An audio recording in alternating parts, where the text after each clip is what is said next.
Et il me faut dire quelque chose que j'ai omis et qui est essentiel du discours de Guiraud, que je comprends bien et que je partage très pleinement, c'est ceci.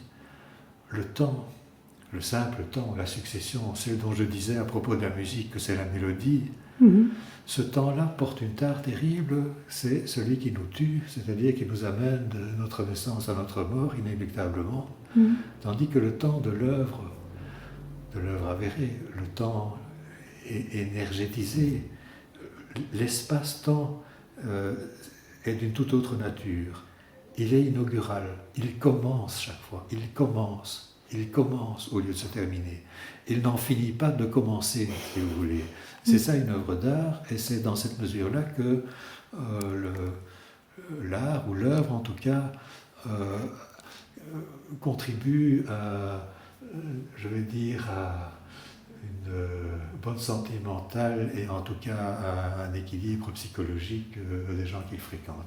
À moins que ces gens soient justement malades du fait qu'ils veuillent absolument consommer de la mort, c'est-à-dire des choses qui les conduisent à leur destin, que le nôtre à tous est inéluctable.